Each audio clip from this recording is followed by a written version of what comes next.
horizontal range.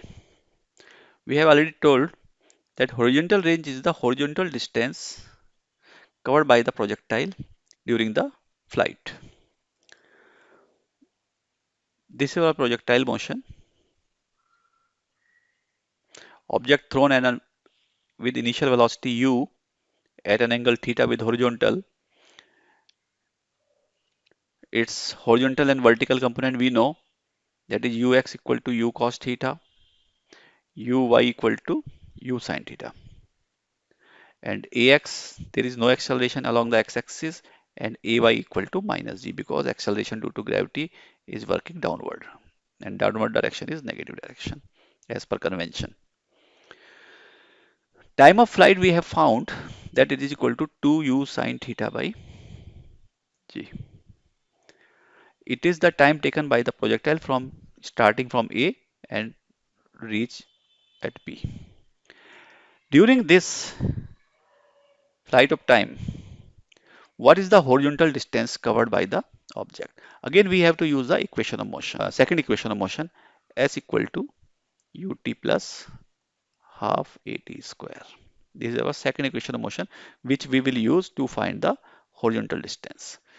So horizontal distance is r, that is equal to ux into t plus half into ax into t square, half a t square.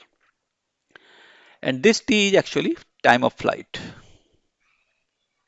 And ax we have already mentioned that there is no acceleration along the x-axis, so it is 0. If ax is 0, then this term is 0. That means we remain with r equal to ux into t. T is the time of flight. We have to find the distance covered in horizontal direction during the time of flight. It is equal to ux is the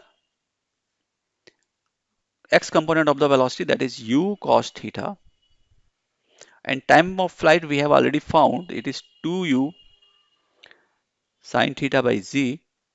That means we can combinedly write it as 2u square sin theta cos theta by g. Now this 2 sin theta cos theta, by trigonometry we know sin 2 theta is equal to 2 sin theta cos theta. So it can be written as, or finally can be written as, u square sin 2 theta by g. This is the formula for the horizontal range. We have to remember this formula. It is also a very important formula. R equal to u square sin 2 theta by g.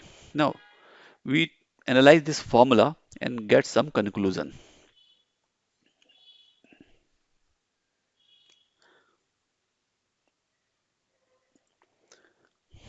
First,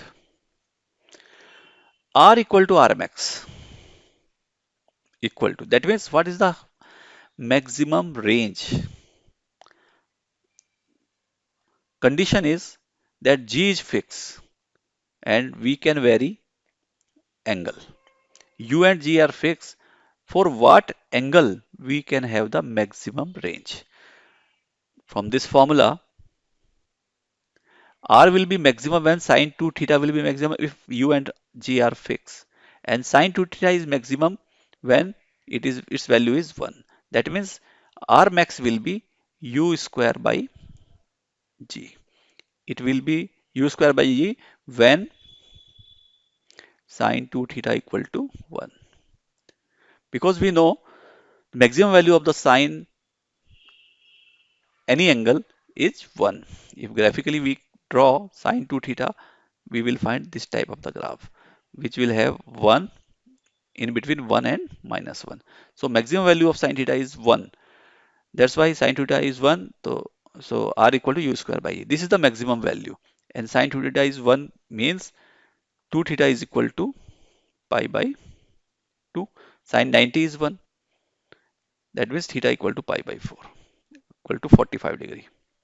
It means r maximum range will be maximum when projectile is projected at an angle of 45 degree with the horizontal. So this gives the maximum range. This is special case we have to remember. One more important thing is range will be same for complementary angles. Complementary angles means angles whose sum is 90 degree. That means if one of the angle is theta, another angle is 90 minus theta. 90 degree minus theta. Means if an object is projected at an angle theta, and another is projected with same velocity at an angle of 90 minus theta, then they will have the same range. We can check it using the formula.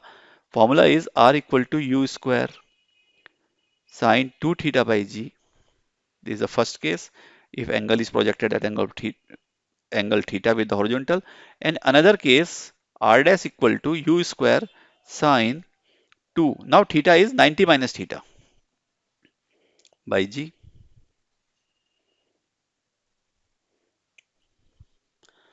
and we solve it. It equal to U square sine, we carry this 90 inside the bracket, so it will become 180 degree minus 2 theta by G. And sine 180 minus angle is sine theta.